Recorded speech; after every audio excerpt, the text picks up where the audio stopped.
Cerveja Pod, um novo episódio para você. Aliás, o nosso cervejapod.com, que é o nosso site, tem sido acessado muitas vezes e as pessoas têm assistido os nossos episódios com uma fome muito grande. A prova disso é a quantidade de visualizações que nós temos tido nos nossos episódios, graças, sem dúvida nenhuma, ao conteúdo, especialmente do João Saciloto, que está comigo aqui praticamente em todos os episódios e trazendo para a gente informações, trazendo para a gente a sabedoria dele sobre o assunto, sobre a fabricação de cerveja e a história de cerveja. Sempre foi muito bom conversar com o João. E agora o João nos surpreende trazendo convidados tão especiais. Fizemos aqui um episódio com o Breno, foi sensacional. Já fizemos um episódio com o Breno e o Mário Garrefa, que também foi sensacional. E estamos de volta para seguir a história da Agavic, dos barris e também das demais empresas que são do grupo do Mário Garrefa, mas eu vou deixar que o João faça essa condução, porque ele mais do que ninguém conhece essas duas grandes figuras que estão conosco. Houve um tempo um filósofo não muito importante que disse assim: eu me apoio nos ombros dos gigantes. Então, se o João é tão bom assim, é porque ele se apoia neste tipo de amigos, né? Então, deixa eu dizer uma coisa. Deixa eu dizer uma coisa. Deixa eu só complementar a minha fala. Um astrônomo não muito importante disse isso, Deixa eu complementar a minha fala. É exatamente isso que eu estou fazendo. Aê, tá vendo? Eita, rasgação de seda. Temos que nos apoiar nesse. Traz a cerveja, Mário. Os gigantes do mercado cervejeiro. Hoje em dia, quando se fala os gigantes do mercado cervejeiro, se pensa naqueles mestres cervejeiros muito sábios, mas eles não sabem o que está por trás, dando esse tipo de suporte a eles, né? E dando esse suporte a eles está aqui o grupo Agavic, está a figura do Breno Garrefa, está a figura do Mário Garrefa, que está dando um suporte imenso ao setor cervejeiro. E no episódio anterior nós estávamos falando aqui com o Breno e com o Mário. Muito obrigado mais uma vez por estarmos aqui juntos. Eu não tenho que agradecer porque estou toda semana convosco, isso que me engrandece muito.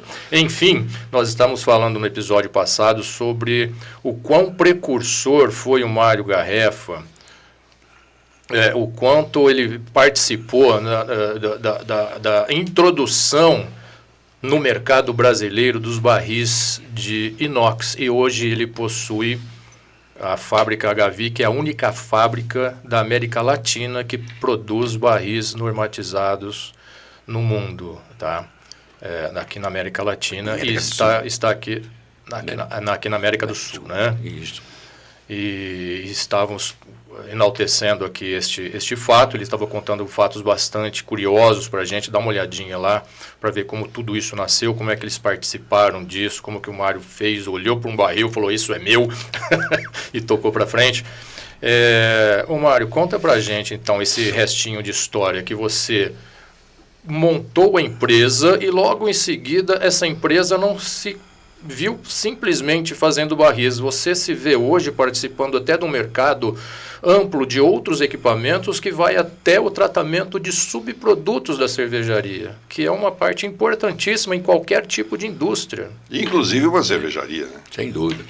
Bom, João, primeiro agradecer vocês aí, dando continuidade no episódio anterior, né? De como surgiu os barris e agora de como surgiu a Agavic. Quando nós criamos a Mepan Inox, né, como foi dito, em 1986, a Mepan Inox, 87, foi vendida para o grupo da Coca-Cola de São Paulo, que era SPAL. Até a SPAL, que é a Coca-Cola lá de São Paulo, poucos entendiam o que é SPAL, S-P-A-L. A SPAL era uma empresa que era São Paulo e Porto Alegre. Era a união das Coca-Cola de São Paulo e de Porto Alegre. SPAL. S-P-A-L, né? E aí o grupo da SPAL veio e comprou a Mepan Inox. Aí levaram a fábrica para São Paulo e eu não quis ir para São Paulo porque a minha raiz era aqui, né? Já a família. Eu propus a ficar aqui e dar continuidade nos clientes que nós tínhamos na época, que não era só Coca-Cola, né? Para fazer. E eu criei uma empresa de manutenção de barril, que era o que já faltava. E aí nós criamos a Agavic. O que é a Agavic? Que era para manutenção, até então era para manutenção. O que era a Agavic? Era mais a junção de nomes, né? Como Alberto, que era o espanhol, né? Que trabalhava comigo na Mepan. Conheço o Alberto Iglesias, um abraço ao meu amigo. O Garrefa, né? Que é Mário Garrefa. E Victor, que era sou Victor Blazak. O Victor era avô da Lavínia Blazak. Era um austríaco, né? Que estava aqui no Brasil há muito tempo. Foi o que trouxe as caldeiras ATA para o Brasil. E era um representante da Mepan em caldeiras, vendia as caldeiras. Tinha uma empresa chamada Ventec, no Rio de Janeiro.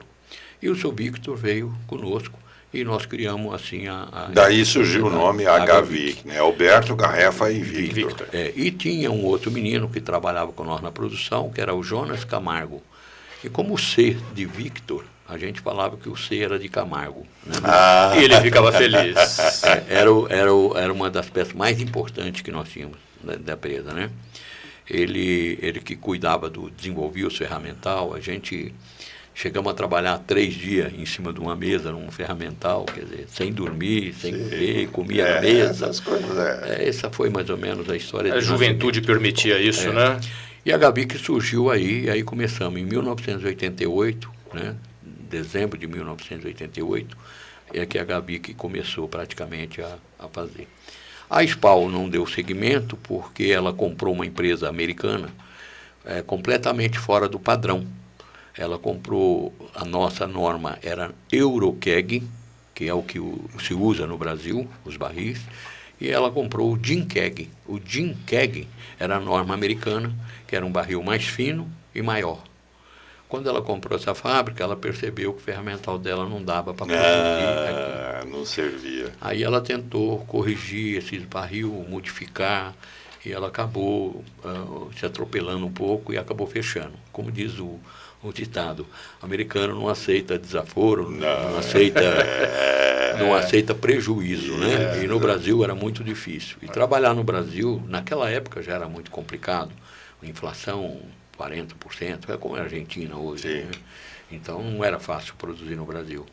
Bom, e com essa brincadeira, a Agavic acabou ganhando, foi ganhando destaque, surgiu a possibilidade de passar a falar. E a carência que tinha no mercado, de manutenção, de equipamento. E até porque os elementos internos, né, as pessoas que formavam a Agavic já naquele momento, eram pessoas conhecidas há muito tempo, tinha história, que eram inclusive os precursores da Mepan Inox, que foi levada pela SPAL. Exatamente. E aí a Agavic começou a dar esse suporte, né? E a gente começou a ser mais solicitado, né? E aí o desenvolvimento de outros produtos acontecem aí. Porque quando eu entrava, por exemplo, na Kaiser, o pessoal falava, olha, eu preciso de um equipamento, da máquina que enche o barril, aquela que para poder fazer vamos desenvolver um carrinho para fazer limpeza. Aí nós começamos a fazer transporte, por exemplo. No Brasil a gente se importa muito pouco com a parte ergonômica. E lá fora, Europa, na Ásia, o pessoal é muito preocupado com isso. Porque prioridade lá fora é o ser humano. Bem-estar. Não o produto. Então, imagina carregar um barril de 50 litros, né? Nas costas, porque você carregar um é tranquilo, você vai beber ainda. Você carrega com o maior prazer do mundo, né? Fica 8 horas ali, pega barril, põe barril. Dia inteiro trabalhando. E aí começaram a ter os problemas, né? E aí a gente começou a trabalhar também no desenvolvimento de alguns produtos para poder facilitar transporte de barril, esse problema do camarada não ter que carregar. E foi resolvendo os problemas que apareceram. E aparecendo, a gente vinha criando. Até que depois a Agavic, vamos falar, começou, nós tivemos problemas nas crises que nós tivemos, as mudanças de plano, né? 35 anos, nós pegamos todos os planos. Plano cruzado, plano real. Exemplos de sobrevivência, hein, Mário? Então, passamos por todos eles, né? E aí a gente tinha que se virar nos 30. Então a gente começou a oferecer serviço para a usina também, em aço inoxidável, né? Você começou a fazer algumas até coisas. para você sair fora, né, do mercado. Do mercado que estava vivendo aquele momento difícil, né? E já que você tinha o equipamento da fábrica ali, vamos tentar fazer outra coisa. Buscar alternativa. Até que um dia apareceu lá para nós e falou, eu precisaria fazer um equipamento. Me lembro até hoje, o Nascimento, que era da Skin Cariol, falou, Mário, eu tenho um produto aqui, a gente não sabe o que faz com ele. É a levedura. A levedura. E geralmente o pessoal jogava no rio. E a CETESB pegou essas empresas, começou a fazer a multa, né? Aplicar a multa no pessoal. E aí o estrago que era feito quando se jogava uma levedura no rio é muito grande. E o volume é grande, hein? O volume é grande. É grande o volume. Lá no processo de fermentação, são inoculados no processo de fermentação milhares de células de fermento a cada ml de mosto. E este fermento, ou aquelas células de levedura, uma célula se transforma em duas em quatro em 8. Em poucas horas existe uma massa imensa de levedura. E essa levedura está comendo aqueles açúcares que nós já comentamos outras vezes. Chega uma hora que acaba aquele açúcar da fermentação e sobra aquela massa imensa de levedura que é muito rica em proteína, né, Mário? E outra, você tem o período dele de produção, você passa lá por 7, 8, 9... Geração. No processo. No processo de gemulação, de propagação. E aí, né? quando ele chega aqui, falou, olha, agora aqui é descarte. Aqui não serve. Mas ele não serve para aquele processo mais. Mas ele serve para outras coisas. Então, o que acontece? Alguns fabricantes, por falta de conhecimento, ele joga isso num esgoto, num ralo. E você falou que é muito perigoso, né? Muito perigoso. Quando joga no ralo, então, ele se a gente transforma... aconselha o pessoal, geralmente, olha, em vez de você jogar no ralo, põe num tanque, em algum lugar, e comece a criar alguma aplicação, que existe várias. Só para ter uma ideia, eu aprendi isso lá com o João, eu fui lá um dia, e tinha um camarada comprando lá na cervejaria do João, comprando, ele tem um minhocário. Minhocário. Aí eu falava, alimento para minhoca. Aí ele usava a levedura para poder produzir minhoca. E um dia me falaram que ele exporta minhoca. É isso aí.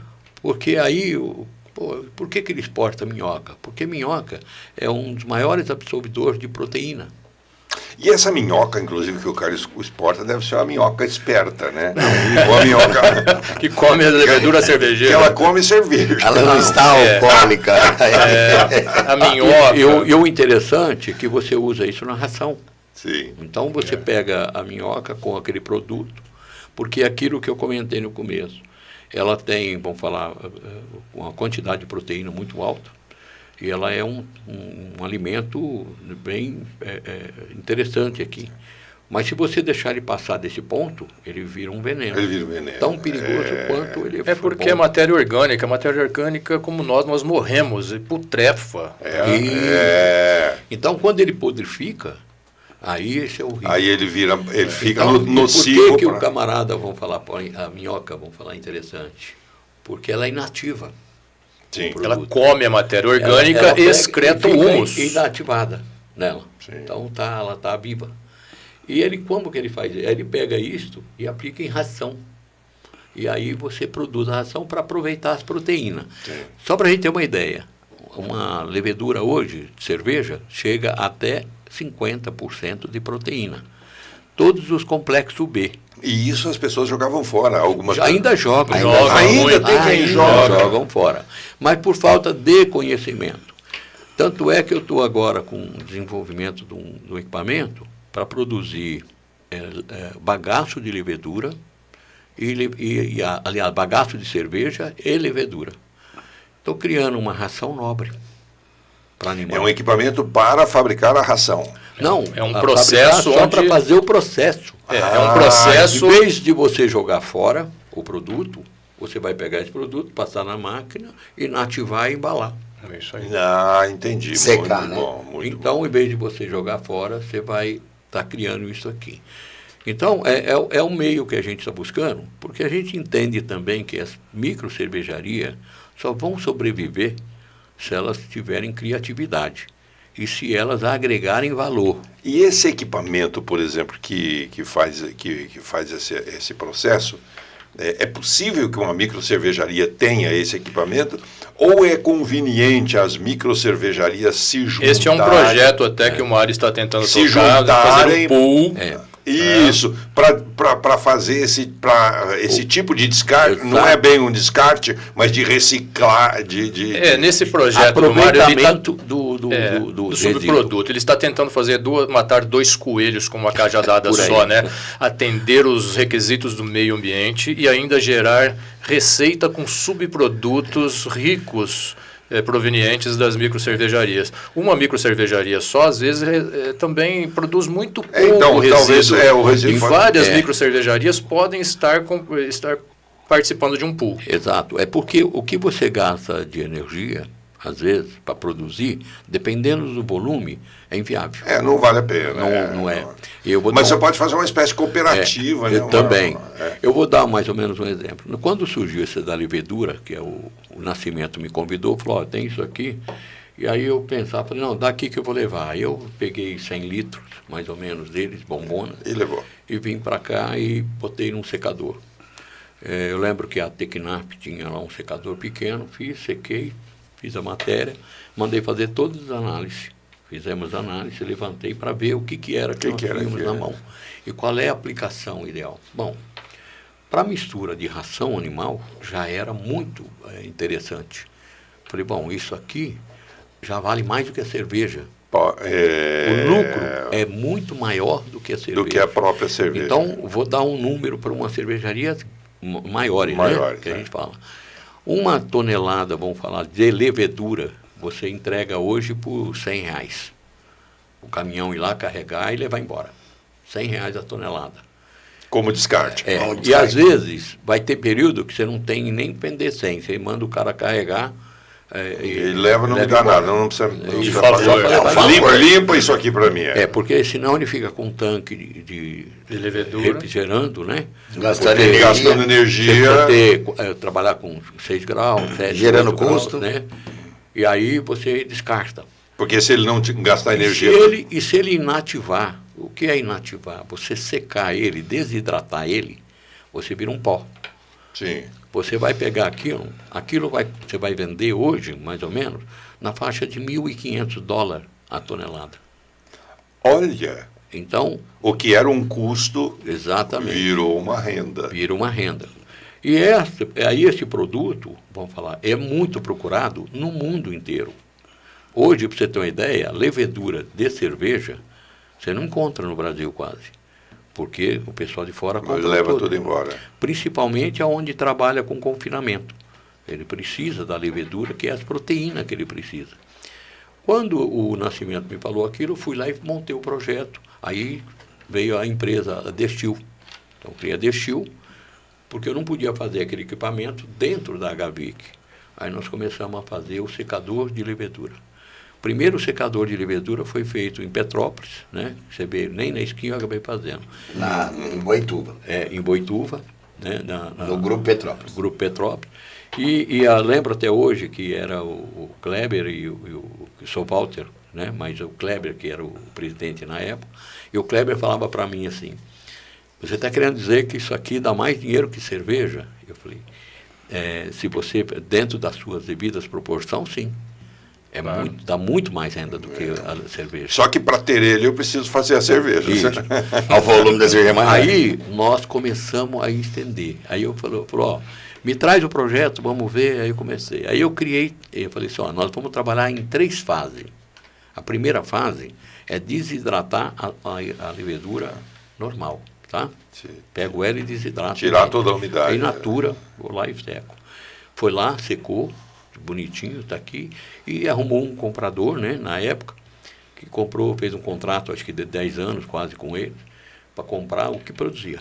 Levou tudo. Então, a capacidade de produção lá, eles tinham 2.500 toneladas de creme, levedura, por mês. Isso gera, em matéria seca, 300 a 350 toneladas de matéria seca Por mês. por mês. Imagina isso a $1.500. Você vê o faturamento. É que demais tinha a ali. cerveja, sem dúvida. E era uma empresa que você trabalharia com de 9 a 12 funcionários. E a energia desse equipamento, o que é? Gás ou Aí você, lá eu fiz para fazer aproveitamento, nós tínhamos o vapor, né, a caldeira. Ah, você aproveitava Já o vapor. existe essa energia Mas dentro da cervejaria. tinha uma coisa Que era desperdiçada também. Não, e eu passava na cervejaria e eu olhava aquilo, às vezes o Breno ia comigo e falava assim, como esse povo queima dinheiro, né? Porque tinha aquele foguinho queimando lá na frente, que era parte do influente deles. A estação de tratamento de efluentes, as bactérias E com a estava matéria botando orgânica. fogo no dinheiro lá. Porque produzia o gás, né? E aí eles queimavam. E Aí esse um gás dia, poderia ser usado. aí eu tava, Pode, como já é usado. aí eu caminhando lá com o diretor, falei assim para ele, pô, como queima dinheiro aqui, né? Ele falou, como queima dinheiro? Eu falei, aquilo lá. Ó. Ele falou assim, pô, por que vocês não fazem o biogás?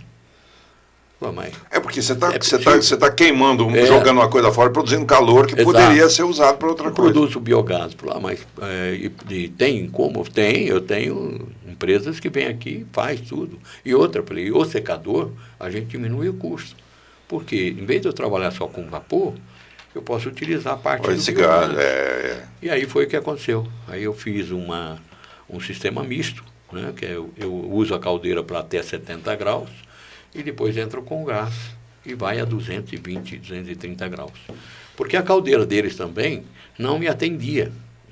Ele precisaria investir um pouco mais na caldeira. Sim. Eu precisava de 220 graus de temperatura para poder chegar. Eles chegavam até 170. Ah, não chegava Aí lá. eu tinha algumas dificuldades, né, na secagem, e aí foi ajustando, foi quando veio o biogás. Fez o biogás. O secador lá foi de spray dry. Esse é um sistema de spray dry. O que é um spray dry? Spray dry, vamos falar, você tem várias maneiras para secar. Você tem drum dry, né, turbo dry, que é um sistema de tubo, por exemplo, joga a temperatura e vai tirando a umidade. O drum dry é um rolo, né, que ele passa, que ele passa aqui, aperta, né? aí é um raspador, raspa e tira O vai, pó. passa no moinho, né, Sim. para tirar o pó, porque ele vai criando uma parte composta, né, aí eles trituram. E aí nós fizemos o spray dry. O spray dry, ele é um sistema que o bico, ele roda mais ou menos a 10.000 RPM e ele solta um spray. Então fica... Lembra que nós conversamos no episódio de Cerveja Sem Álcool sobre a fabricação do leite em pó e do Lembro. Nescafé? É o mesmo. É. É esse sistema É o que a mesmo engenharia da empresa está se utilizando com as devidas adequações, né?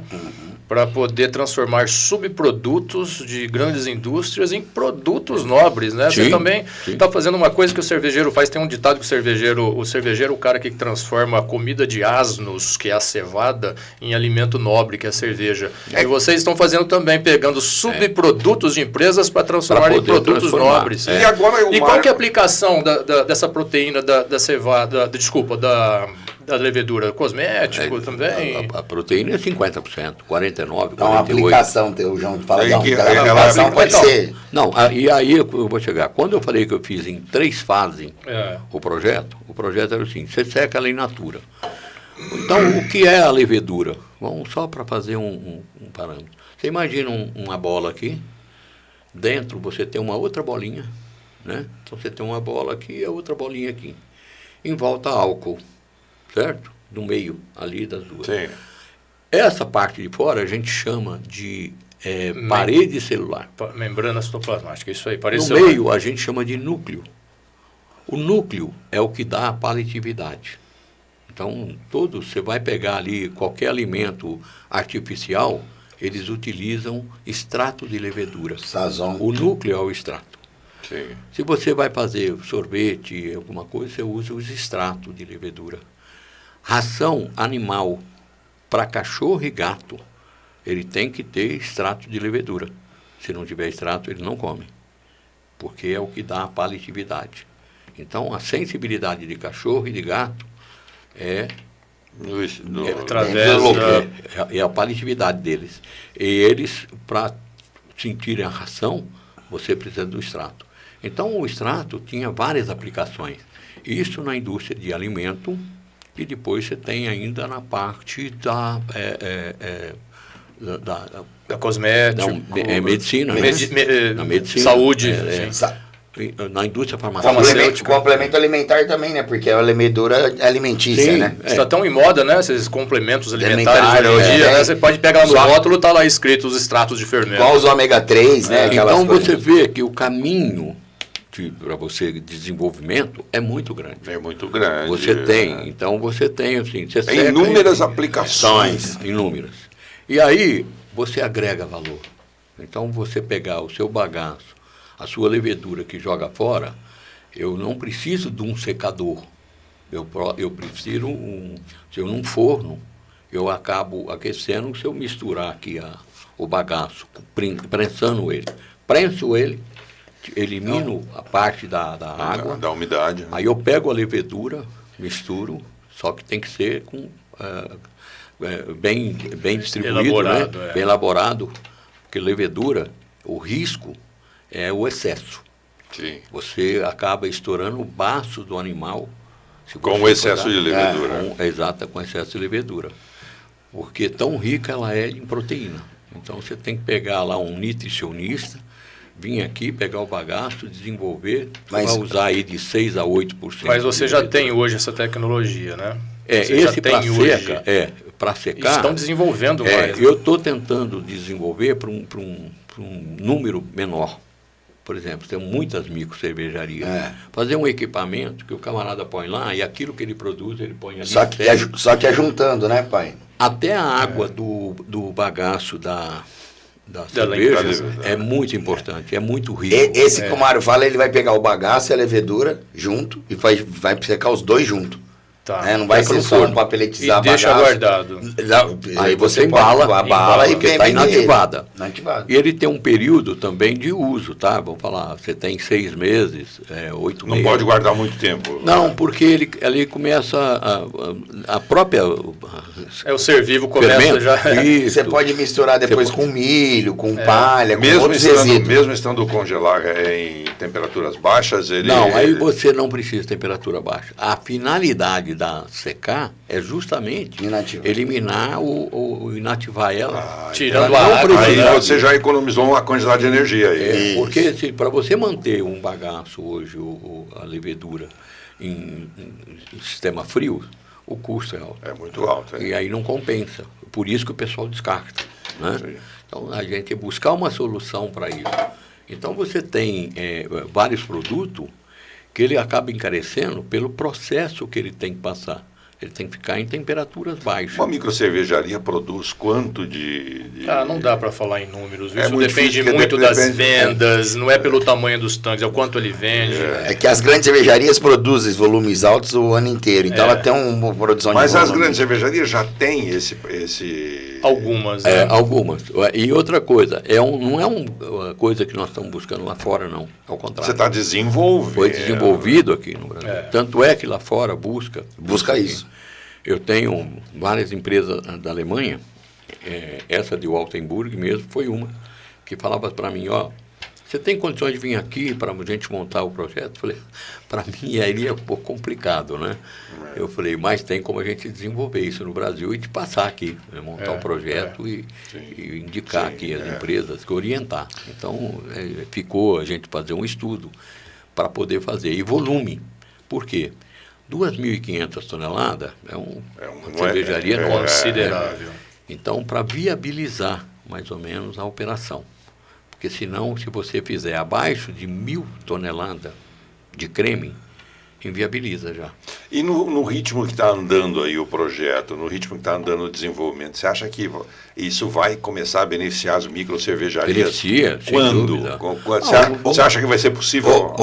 Hoje já tem um benefício que elas descartam hoje para algumas empresas que fazem a engorda de alguns gados. Então ela vem, ela retira esse... hoje ela já está vendendo, ela já está entendendo. Só que ela não vende com esse valor agregado. Só que agora neste processo vai vender ela vai muito agregar mais caro. valor. Vai agregar valor. exatamente. A minha levedura ainda está indo para a minhoca. Né?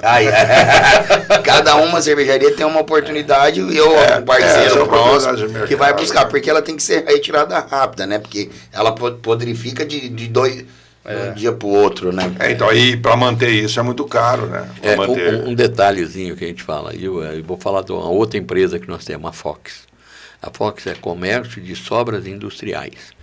Uma coisa que eu falo às vezes para meus filhos, que às vezes eles brincam comigo, falando, ô pai, esses cacarecos do senhor aqui, né? Não mexe nos meus cacarecos, né? Ô pai, você só mexe com lixo. A riqueza está no lixo. A maior riqueza está no lixo. Primeiro, porque o governo não quer imposto de lixo, primeiro. Então já é um ganho fantástico. Já é uma economia aí, né? Muito grande, é a maior economia. Porque hoje, em tudo que você faz, tem imposto. O teu sócio maior é o próprio governo. É o próprio governo. Que vai te levar quase 40% praticamente daquilo que você faz. Né? E dentro dessa, nós vamos chamar, entre aspas, da sucata, né, do lixo, não tem esse imposto. Então aí é o teu ganho. Já deu, já é. E às vezes você tem coisa nobre lá sendo jogada fora que poucas pessoas não conseguem ter o olhar clínico sobre aquilo. Não tem conhecimento. Então, isso não só na parte metálica, metalúrgica, na parte de alimento, na parte na própria produção de cervejas, de outros produtos, o que o camarada joga fora, às vezes, é muito mais valioso do que aquilo que ele faz. Quase sempre tem, nem sempre é tão valioso quanto o que ele faz, mas quase sempre tem alguma coisa valiosa sendo jogada fora. Sim, mas na maioria. Mas eu acho que o maior valor de tudo isso hoje que as nossas empresas proporcionam no mercado é trazer essa questão da sustentabilidade, da reciclagem, de transformar esse lixo em subproduto, em produto. Então a gente vive esse momento de ser uma empresa sustentável, de levar a sustentabilidade para nossas microcervejarias, que é o que nós precisamos hoje, né, João? Vocês estão sendo precursores novamente de um novo momento que o mundo está passando, o Brasil está passando. Eu ouvi falar disso, Mário, uma irmã de um bispo famoso aí que fazia uma farinha de casca de banana e ela salvava vidas de crianças praticamente com coisas do lixo. E outra coisa, a gente não está falando ainda na parte ambiental. Estamos falando da parte industrial. Nós estamos falando da parte financeira. Não, mas o quanto você beneficia a parte de você tirar isso da parte, vamos falar da natureza. Por exemplo, aquilo que nós falamos, se a levedura, se ela acaba se transformando num veneno praticamente, e quando você joga no rio, vê o estrago que você faz, sem conhecimento, jogando isso fora. Além de estar jogando dinheiro fora, você está prejudicando. Às vezes nem joga, né? Às vezes estoura um tanque, acaba indo para o rio, a gente já vê os acidentes ambientais que ocorrem. Né? Então, esse trabalho, vou falar que nós começamos a fazer, se deu praticamente em cima da nossa sobrevivência. Quer dizer, a gente não fez isso só porque a gente queria fazer. A gente precisava sobreviver. Empreender. Isso é empreender, né? O empreendimento, ele acompanha, mas a gente fala assim, criar uma empresa não é difícil. O difícil é mantê-la. Sim. E aí você colocou em ação um conhecimento que você já tinha e agregou as necessidades de quem te procurava e se colocou a serviço. Eu acho que isso é a grande ação do ser humano. Se colocar a serviço da necessidade do outro. Alguém que te procura e diz assim, Mário, eu tenho um problema, eu preciso resolver. Você saberia me ajudar? E você pega um conhecimento que você já tem e fala assim, já sei, não só vou te ajudar a ficar livre disso, como vou fazer você ganhar dinheiro. Se eles não sabem, procuram quem sabe. Não, mas normalmente é assim, ele fala assim, a gente tem que se reinventar e os maiores crescimentos que eu levo dele e ele fala para nós que ele cresceu nas crises, ele nunca cresceu quando ele estava bem, porque quando ele estava bem, eu estava confortável. Quando estava bem, tá tudo bem. Então, quando está bem, só gasta. Só não crescemos de tamanho, porque nós estamos sempre em crise. Nós estamos empreendendo. Viva a crise. E uma coisa interessante, que no Brasil a gente não dá muito valor, mas é uma coisa que a gente está vendo acontecer diariamente. Quando eu fui presidente lá do SEIS, do Centro das Indústrias, e eu visitava as universidades. Então a gente via alguns talentos que saíam de lá com algum desenvolvimento que ninguém parava para pensar. né? Falar, poxa vida, os meninos estão, as ideias deles fantásticas. E eu comecei a investir também nisso. Então eu fui uma época para Lorena e conheci um grupo de pesquisadores lá. São já cientistas, todos formados com a MBA, seus doutorado, mestrado, né? Eu lembro, você montou um laboratório aqui para eles. Deixei o lab. Então, uma planta piloto de vários equipamentos. Fazia um xilitol. Aí eu comecei a trabalhar em cima das pesquisas junto com esse grupo. Porque eu encontrei um pesquisador, um cientista, vendendo bilhete no pedágio. Olha. Aí eu falava, pô, mas espera aí, o camarada estudou todo esse período com conhecimento que ele tem. tem. Um conhecimento que não conseguia arrumar emprego. Então eu falava, não é possível.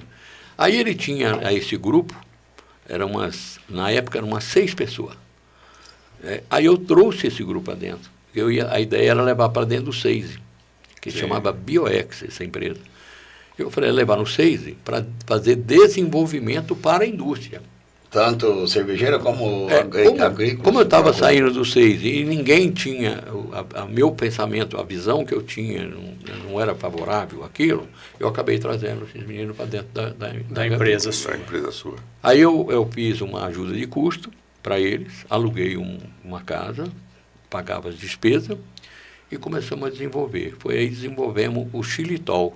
É um açúcar. O xilitol, sim. É açúcar do bagaço de cana. Tem xilitol do eucalipto, eles desenvolveram um do bagaço da cana. Do bagaço da cana. Isso aí nós temos, a patente é nossa, está no nosso nome. Às vezes você entra lá, marca de patente, você vai ver o registro. E aí nós fiz uma planta piloto para poder fazer. Mas poucas pessoas ainda entendem o que é um xilitol. O xilitol, a aplicação, ele não é só um adoçante. Sim. Ele é um produto anticarogênico, né? Ele é para pessoas obesas, né? Você compra aí... Diversas aplicações na indústria alimentícia. É só ler os ingredientes de vários alimentos que tem no mercado. Farmacêutico também. E você tinha praticamente 2 países que produzia. A França e China, né? E nós aqui com um subproduto, um bagaço de cana sendo desperdiçado. Né? Porque a gente falava assim, gente, o bagaço de cana, poucos também conhecem. O que é o bagaço de cana? É só uma fibra? Não. Ele é celulose só? Não. Então você tem 3 produtos. Você tem xilose, lignina e celulose. Então são 3 produtos. Hoje, pega uma xilose e vê quanto custa. Está ali, o cara queima. Bota fogo, né? Bota fogo nela. E se você tirar ela, a xilose, você aumenta o poder calorífico do bagaço. Então, quer dizer, você tira um material nobre que está aqui, que você torna e depois vai queimar e aumenta, inclusive, enriquece em outra ponta da cadeia. Foi quando a gente começou a fazer o xilitol. E aí você faz o problema, mas o problema nosso é recurso. Recurso nós não temos. Eu lembro que eu cheguei a fazer no FINEP, né? O projeto foi lá e foi aprovado com uma nota alta, boa, para levantar lá, na época, 2 milhões, aonde eu entrava com 700 mil e o FINEP 1 milhão e 300. E naquela época, a corrupção que já é conhecida, né? Naquela época, então, imagina. O valor que eles pediam para mim era maior do que eu podia dar. Eu falava, era fundos perdidos, mas eu não vou entrar com um projeto para deixar o dinheiro na mão de outros, né? Eu acabei abortando o projeto, eu fiz até onde deu, parei, patenteamos e paramos. Por falta também de recurso, né? De um incentivo real mesmo. Né? Então, você percebe que hoje tem muitas jovens aí que saem da universidade com conhecimento fantástico, né? E não tem como dar continuidade, né? Mário, eu quero te fazer aqui uma provocação. Nós já estamos para lá do nosso tempo proposto, né? E eu, pelo que eu estou vendo na nossa conversa, se ficar aqui, vamos ficar 4, 5 horas aqui falando. Se puser uma cerveja aqui, vai ficar 4, 5 dias. Eu quero fazer uma provocação. O Breno já esteve aqui, agora o Breno pediu arrego para o pai. Ainda está faltando um da família para vir, né? Isso. Mas eu queria provocar vocês no seguinte, para que a gente fizesse aqui mais 2 ou 3 episódios contando essa história, não especificamente da empresa, mas isso é história de mercado, é história da cerveja e história de tantas outras coisas. Agora, por exemplo, essa história que eu não esperava, né? História bioquímica. Talvez sair um pouco daquele romantismo da fabricação de cervejas e mostrar o realismo científico e mercadológico. E agora com essa história do aproveitamento do subproduto me chama ainda mais atenção e eu acho que caberia aqui, e se vocês se propuserem a estar conosco em outras oportunidades, para a gente fazer mais 2 ou 3 episódios para falar desses benefícios que este conhecimento do Mário e também na sequência, né, o Breno que vem acompanhando há muitos anos, junto há muitos anos aí, o benefício que isso traz não só para o setor cervejeiro, mas para o setor sucroenergético, para o setor, como disse o Fábio aqui no nosso fundo, para a bioquímica em geral, né? Vocês topam fazer outros episódios? Porque se a gente ficar aqui falando, nós vamos longe aqui com o nosso episódio. Sem dúvida. E eu tenho certeza que as pessoas acabam parando de assistir na metade, até porque ninguém tem tanto tempo de ficar. Sem dúvida. As pessoas têm outras atividades e tal, e eu respeito muito isso. Então, eu queria, inclusive, pedir licença a vocês que estão nos assistindo e estão gostando da nossa conversa. Nós vamos, então, com aqui o aceite do Mário e do Breno, e agora trazendo o Bruno junto para que a gente possa seguir isso, e com a licença do João, e também pedindo, logicamente, o auxílio do João, que esse assunto só foi startado aqui por causa do conhecimento do João. Sozinho talvez eu não conseguisse tirar tanto subproduto aqui. Consegue, o Mário sabe, e o Breno, eles sabem. Então, eu quero de bate-pronto agradecer o Mário e o Breno, agradecer também o Júnior, nós aqui agradecemos. O João, e deixar por conta do João para fazer as considerações finais. Nem necessário mais. Nós temos tanto que agradecer aqui ao Mário Garrefa e o Breno Garrefa.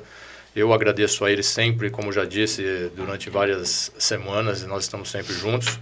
E até a próxima, então. Muito obrigado por esse engrandecimento que vocês passaram para mim e para os nossos amigos aqui.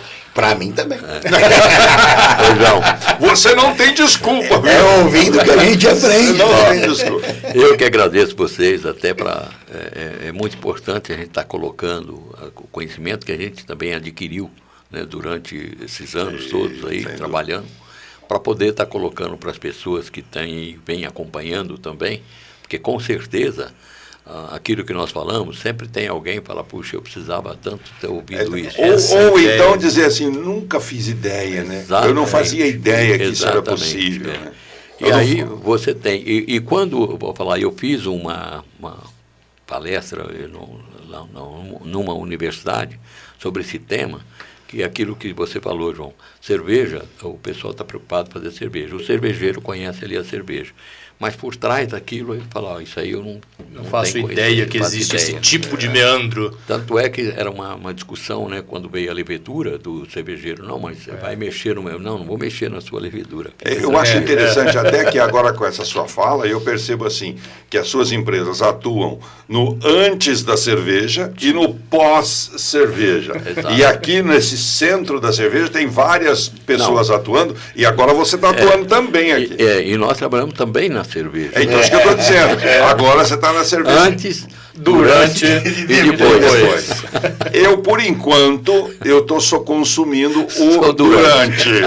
Mas eu estou aprendendo o antes e o depois. Que bom. Mário, obrigado. Obrigado, gente. Breno, obrigado. João, obrigado. A vocês Gera. que estão nos vendo aí, muitíssimo obrigado por ter nos acompanhado até agora. Fica de olho no nosso canal que vai ter mais episódios com essas duas feras. Ainda está faltando um aqui que vem depois. Faz a sua inscrição no canal, assinala o sininho e você vai estar conosco e vai ser avisado aí sempre que a gente colocar um vídeo novo. João, abraço para você. Obrigado, Gera. Obrigadão, estamos juntos. Obrigado, Mário. Obrigado, Breno. Tchau, pessoal.